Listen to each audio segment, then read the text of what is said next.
Assalamualaikum warahmatullahi wabarakatuh. Salam sejahtera untuk kita semuanya.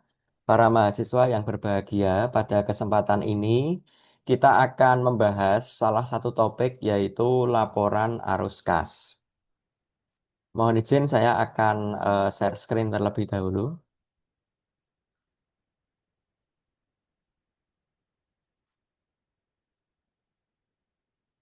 Ya, terkait dengan laporan arus kas. Kita sudah mengetahui bahwa dalam sebuah entitas itu dalam akuntansi itu menghasilkan beberapa jenis laporan keuangan. Yang pertama adalah laporan laba rugi, yang kedua laporan perubahan ekuitas, kemudian laporan posisi keuangan. Nah, selain tiga laporan utama itu, suatu entitas juga harus menyajikan laporan arus kas. Nah, di sesi ini kita akan belajar tentang laporan arus kas, yang mana materi ini saya ambilkan dari bab 29 buku Akuntansi Mudah dan Logis, Mahir Akuntansi dari Nol, yang diterbitkan oleh penerbit Republis. Nah, pembahasan di sesi ini kita akan berfokus pada empat hal. Yang pertama adalah peran dan manfaat informasi arus kas. Yang kedua, penyajian laporan arus kas. Yang ketiga, basis penyusunan laporan arus kas. Dan yang keempat adalah aplikasi penyusunan laporan arus kas. Nah, informasi arus kas itu sepenting apa sih bagi sebuah entitas maupun bagi pengguna laporan keuangan? Nah, informasi arus kas itu memiliki beberapa manfaat atau peranan, yakni yang pertama menilai kemampuan entitas dalam menghasilkan kas dan setara kas. Kemudian menilai kemampuan entitas di dalam menjalankan usaha, melunasi liabilitas, dan sebagainya. Arus kas juga memungkinkan pengguna untuk mengevaluasi perubahan yang terjadi dalam ekuitas entitas, serta meningkatkan keterbandingan penyajian laporan kinerja operasi berbagai entitas, sekaligus sebagai indikator dari jumlah, waktu, dan kepastian arus kas di masa depan, serta meneliti ketepatan dari penilaian masa lalu atas arus kas masa depan. Nah, terkait dengan laporan arus kas, itu ada beberapa hal dalam hal penyajiannya. Yang pertama, arus kas entitas itu diklasifikasi berdasar aktivitas menjadi tiga jenis. Nah, aktivitas itu yang pertama adalah aktivitas operasi. Yang kedua adalah aktivitas investasi. Dan yang ketiga adalah aktivitas pendanaan. Nah, ini nanti akan kita bahas satu persatu. Nah, setiap aktivitas itu dari aktivitas operasi, investasi, dan pendanaan itu dibagi menjadi dua jenis laporan arus kas. Dua jenis aliran kas maksud saya. Aliran kas masuk itu akan menambah jumlah kas, sedangkan aliran kas keluar itu akan mengurangi jumlah kas. Jadi ini konsisten ya dengan aturan debit kredit untuk akun kas. Ya, kalau bertambah itu dicatat di sisi debit, kalau berkurang di kredit. Nah, nanti Anda bisa melihat basis dari penyusunan laporan arus kas itu adalah salah satunya adalah akun kas yang ada di buku besar seperti itu. Nah, kenapa kok harus diklasifikasikan menjadi arus kas aktivitas operasi, investasi, dan pendanaan? Supaya apa? Bisa menyediakan informasi yang memungkinkan pengguna menilai dampak aktivitas terhadap posisi keuangan serta terhadap jumlah kas entitas.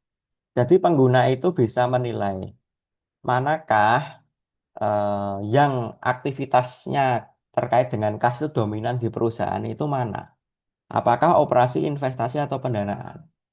Nah, kalau misalnya ternyata lebih banyak dari aspek pendanaan, operasi dan investasi kan cuma sedikit nih, belum optimal. Kita bisa tahu. Apa yang menyebabkan kok dia belum optimal? Kenapa kok pendanaan lebih banyak dibandingkan dengan dua aktivitas yang lainnya? Itu kan bisa menjadi bahan evaluasi.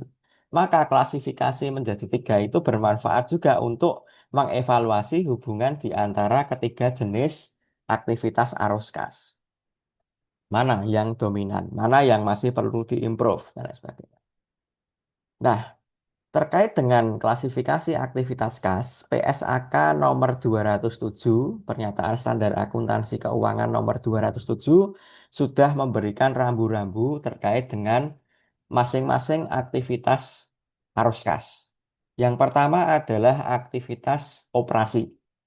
Nah, aktivitas operasi itu adalah aktivitas yang terkait langsung dengan transaksi memperoleh penghasilan utama entitas dan pembayaran beban. Nah, ini sesuai dengan karakteristik jenis usaha milik entitas. Kalau entitasnya itu bergerak di bidang usaha dagang, berarti aktivitas arus kasnya itu yang berkaitan dengan pembelian dan penjualan barang dagang. Nah, kalau manufaktur berarti yang berkaitan dengan penyediaan bahan baku, proses produksi, hingga penjualan yang berkaitan dengan aktivitas operasi. Kalau jasa berarti yang berkaitan dengan penyediaan layanan, baik itu penghasilan maupun bebannya. Nah, aktivitas operasi itu juga bisa disebut sebagai aktivitas yang berasal dari transaksi kas yang terkait dengan kegiatan usaha rutin dan tidak dapat diklasifikasi sebagai investasi maupun pendanaan. Jadi yang sifatnya eh, rutin terjadi. Kalau pemerolehan pendapatan dan pembayaran beban itu kan rutin, maka itu masuk aktivitas operasi. Dan yang kedua adalah aktivitas investasi, yaitu aktivitas yang terkait dengan pemerolehan dan pelepasan aset tidak lancar, serta investasi lain yang tidak termasuk setara kas. Transaksi kas yang terkait dengan aset tetap dan investasi lain. Jadi intinya, kalau perusahaan itu memperoleh aset tetap, baik itu melalui pembelian, melalui mekanisme pertukaran dengan aset lain, atau hibah dan lain sebagainya, itu masuk aktivitas investasi. Nah, pelepasan aset misalnya menjual ya, menjual aset. Nah, itu masuk aktivitas investasi. Intinya adalah ketika perusahaan itu memperoleh kas atau mengeluarkan kas yang terkait dengan pemerolehan dan pelepasan aset tidak lancar atau aset tetap, termasuk juga investasi lain. Nah, kalau di pertemuan-pertemuan sebelumnya kita belajar tentang investasi saham, investasi obligasi, ketika perusahaan ya, dalam hal ini adalah saham ya, saham itu ketika perusahaan membeli atau menjual saham perusahaan lain itu juga termasuk aktivitas investasi. Dan yang ketiga adalah aktivitas pendanaan. Itu adalah aktivitas yang terkait dengan transaksi yang mengakibatkan perubahan dalam jumlah serta komposisi kontribusi ekuitas dan pinjaman ekuitas. Ini terkait dengan kegiatan pendanaan. Biasanya terkait dengan aspek ekuitas maupun pinjaman. Jadi ekuitas dan liabilitas seperti itu. Nah, yang berikutnya adalah informasi arus kas dari aktivitas operasi. Ini didasarkan pada PSAK nomor 207, menyatakan bahwa informasi arus kas dari aktivitas operasi menjadi tolok ukur utama untuk menetapkan apakah operasi entitas telah menghasilkan kas yang cukup untuk melunasi pinjaman, menjaga kemampuan operasi entitas, dan melakukan berbagai aktivitas tanpa bantuan sumber pendanaan dari luar. Jadi kaitannya operasinya itu apakah telah menghasilkan kas yang cukup atau belum. Nah, ini sebagai bahan evaluasi seperti itu. Nah, apa saja transaksi yang termasuk aktivitas operasi? Yang pertama adalah penerimaan kas dari penjualan barang dan pemberian jasa. Jadi misalnya entitas itu di perusahaan dagang ada menjual barang. itu dia dapat penerimaan atau pendapatan berupa kas. Nah, itu termasuk aktivitas operasi. Pemberian jasa di perusahaan jasa dapat kas itu juga aktivitas operasi. Kemudian penerimaan kas dari pendapatan lain, misalnya perusahaan itu punya usaha lain di samping usaha utama. Misalnya perusahaan dagang dia melakukan sewa kendaraan atau sewa ruko dan lain sebagainya. Itu penerimaan kasnya termasuk aktivitas operasi. Terus pembayaran kas kepada pemasok barang jasa, misalnya pembelian kepada supplier, termasuk pembayaran beban, misalnya bayar listrik, bayar sewa, bayar internet, dan lain sebagainya. Itu termasuk arus kas aktivitas operasi. Kemudian pembayaran kas kepada dan untuk kepentingan karyawan, misalnya bayar insentif karyawan, ya, penghargaan untuk karyawan yang berprestasi, atau THR, ya, tunjangan hari raya, itu termasuk juga dari aktivitas operasi. Berikutnya adalah laba atau rugi yang diperoleh dari penjualan aset tetap. Nah, misalnya jual peralatan. Jual peralatan, ternyata peralatannya itu masih laku lebih dari harga perolehannya atau fair value-nya. Nah, itu labanya itu diakui sebagai kas masuk dari aktivitas operasi. Kalau rugi berarti kan sama saja dengan beban begitu. Nah, uang muka dari pelanggan atau rekanan. Jadi misalnya modelnya adalah pesanan, ya toh.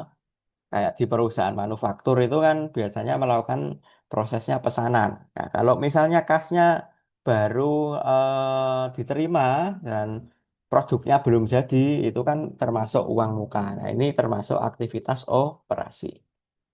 Nah, untuk aktivitas investasi itu berperan penting mengetahui sejauh mana pengeluaran yang telah terjadi untuk sumber daya yang ditujukan untuk menghasilkan penghasilan dan arus kas di masa depan.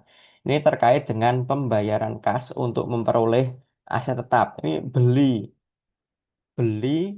aset tetap dan juga penerimaan dari penjualan aset tetap. Termasuk juga ini investasi yang terkait dengan saham. Misalnya membeli saham atau menjual saham itu termasuk aktivitas investasi.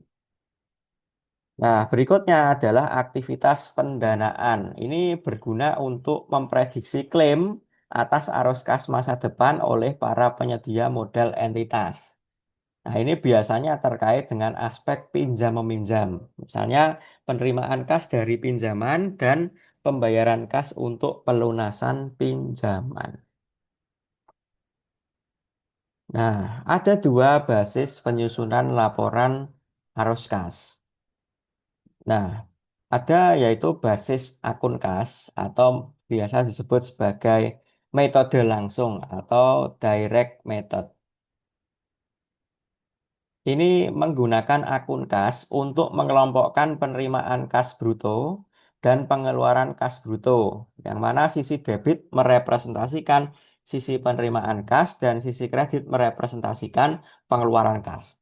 Jadi data terkait untuk menghasilkan laporan arus kas menggunakan metode langsung ini adalah data dari ledger atau dari buku besar. Nah, di buku besar itu kalau Anda cermati itu di akun kas itu kan ada sisi debit dan sisi kredit. Misalnya ini akun kas ya. Nah, sisi debit ini mencerminkan penerimaan kas yang mengakibatkan kasnya itu bertambah. Nah, kalau sisi kredit itu mencerminkan pengeluaran kas, menyebabkan kasnya berkurang. Nah, dari data ini, data yang ada di ledger ini bisa digunakan sebagai basis untuk penyusunan laporan arus kas. Nah, yang kedua adalah basis laporan laba rugi. Ini disebut sebagai indirect method. Nah, ini menggunakan laporan laba rugi untuk menetapkan penerimaan dan pengeluaran kas. Dan laporan laba rugi disesuaikan dengan pengaruh transaksi yang bersifat non-kas dan atau akrual dan arus kas dari aktivitas investasi maupun pendanaan. Nah, standar akuntansi lebih merekomendasikan sebuah entitas itu menggunakan basis akun kas atau metode langsung yang sumbernya dari ledgernya perusahaan. Nah, ini lebih dirasa lebih jelas, lebih clear seperti itu. terkait dengan arus kas masuk dan arus kas keluarnya. Maka di pertemuan ini kita akan fokus pada direct method. Nah, apa yang harus dilakukan untuk menyusun laporan arus kas dengan metode langsung? Yang pertama, kita harus bisa mengklasifikasikan aktivitas aktivitas kas ya berbasis pada laporan posisi keuangannya. Jadi bisa ditrace ya dari masing-masing aktivitas itu mana yang termasuk aset, liabilitas, dan ekuitas itu bisa dilihat. Nah, kalau aktivitas operasi itu yang terkait dengan transaksi-transaksi kas yang melibatkan akun-akun di aset lancar dan liabilitas lancar atau liabilitas jangka pendek. Nah, ini yang perlu dipahami, aset lancar dan liabilitas lancar atau jangka pendek. Nah, kalau aktivitas investasi itu terkait dengan aset tetap. Kalau aktivitas pendanaan itu yang berkaitan dengan liabilitas jangka panjang, ekuitas, dan pengembalian ke pemilik atau private. Itu ya, ini kita bicara dari sisi entitas perorangan aja yang lebih mudah. Nah, kalau misalnya entitas korporat, nah itu berarti kan pengembalian ke pemiliknya berupa dividen. Sama aja sudah. Itu ya. Nah, ini adalah algoritma atau langkah-langkah dalam menyusun laporan arus kas dengan metode langsung. Yang pertama, tuliskan saldo di periode awal yang terdapat di akun kas. Di akun kas ini sumbernya di buku besar. Nah, di buku besar itu kan bisa ketahuan nih, saldo awal kasnya berapa. Nah, itu ditulis dulu. Kemudian identifikasi jenis aktivitas di setiap perubahan yang terdapat di sisi debit. Kalau di debit itu mencerminkan arus kas masuk. Arus kas masuk itu intinya yang arus kasnya itu menyebabkan kasnya bertambah. Nah, kemudian yang kedua, identifikasi jenis arus kas, aktivitas di setiap sisi kredit yang mencerminkan arus kas keluar, yang menyebabkan kasnya berkurang. Jadi yang debitnya itu dianalisis dulu, kreditnya juga dianalisis, begitu. Nah, dianalisisnya itu apa? Dikelompok-kelompokkan. Mana nih yang di debit ini termasuk aktivitas operasi, manakah yang termasuk investasi, manakah yang termasuk pendanaan, kas masuknya berapa, kas keluarnya berapa. Nah, kemudian hitunglah nilai aliran kas neto untuk masing-masing jenis aktivitas. Terakhir, pastikan nilai moneter kas di laporan arus kas sama dengan saldo kas di laporan posisi keuangan.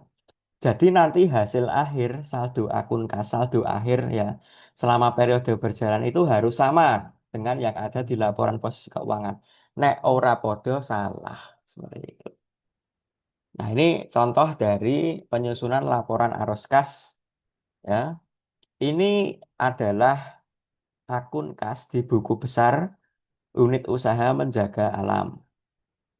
Nah, ini yang saya maksud tadi saldo awal. Kita harus ketahui dulu saldo awalnya berapa. Oh, ini saldo awalnya 10 juta. Nah, dari yang ada di sisi debit dan sisi kredit, ini diidentifikasi. Manakah yang termasuk aktivitas operasi, investasi, dan pendanaan. Nah, kemudian nanti saldo akhirnya ini berapa? Ini yang harus sama dengan yang ada di laporan posisi keuangan. Nah, ini bisa kita identifikasi. Penghasilan tunai itu kan berkaitan dengan aktivitas operasi. Maka ini termasuk operasi. Pinjaman hipotek, segala bentuk pinjaman itu berarti pendanaan, maka ini P. Penjualan mesin, mesin itu aset tetap, maka ini investasi. Beban gaji, ini operasi. Pembelian mesin, investasi. Angsuran pinjaman itu apa? Pendanaan. Nah, terkait dengan pengembalian pinjaman atau pelunasan pinjaman, itu ada dua arus kas yang terlibat terkait dengan pinjaman ya. Nah, kalau bayar pokoknya, pokok tanpa bunga, itu termasuk aktivitas pendanaan. Kalau bunganya, itu termasuk aktivitas operasi. Ini kan beban bunga, ya toh. Kan kalau membayar pinjaman itu pokok disertai dengan bunga. Nah, kalau pokoknya itu tergolong aktivitas pendanaan, sedangkan kalau bunga tergolong aktivitas operasi. Nah, dari itu bisa diidentifikasi kan harus kas masuk dari aktivitas operasi berapa, dari aktivitas investasi berapa, dari aktivitas pendanaan berapa, sehingga hasilnya ini. Jadi tadi saldo awalnya berapa dicatat dulu. Terus arus kas dari aktivitas operasi yang masuk berapa, yang keluar berapa. Terus itu saldonya ditulis, aliran kasnya itu positif atau negatif. Positif itu kalau misalnya yang masuk lebih besar daripada yang keluar. Nah ini yang masuk 60 juta, yang keluar 27 juta, hasilnya 33 juta. Itu berarti aliran kasnya positif. Nah kalau negatif ini yang dikurung. Kalau negatif itu kalau yang keluar lebih banyak daripada yang masuk. Maka itu aliran kasnya negatif. Nah, seperti itu. Nah, ini contoh kalau yang di perusahaan korporasi ya, seperti PT, itu lebih, istilahnya lebih komplit ya. Harus kegiatan operasinya itu dari mana saja? Oh, dari pendapatan bunga, dari restitusi pajak, dan lain sebagainya. Investasi dari mana aja? Nah, ini dari aset tetap dan aset tak berwujud. Pendanaan dari mana saja? Nah, ini lebih detail dibandingkan dengan perusahaan perorangan. Jadi, yang kita pelajari hari ini di slide ini kita berfokus pada perusahaan perorangan. Kalau di perusahaan korporasi itu arus kasnya itu lebih rinci seperti itu. Oke, saya rasa sudah cukup ya. Terima kasih. Terus kemudian nanti saya akan berikan tugas yang menyertai dari proses perkuliahan sesi ini. Terima kasih. Assalamualaikum warahmatullahi wabarakatuh.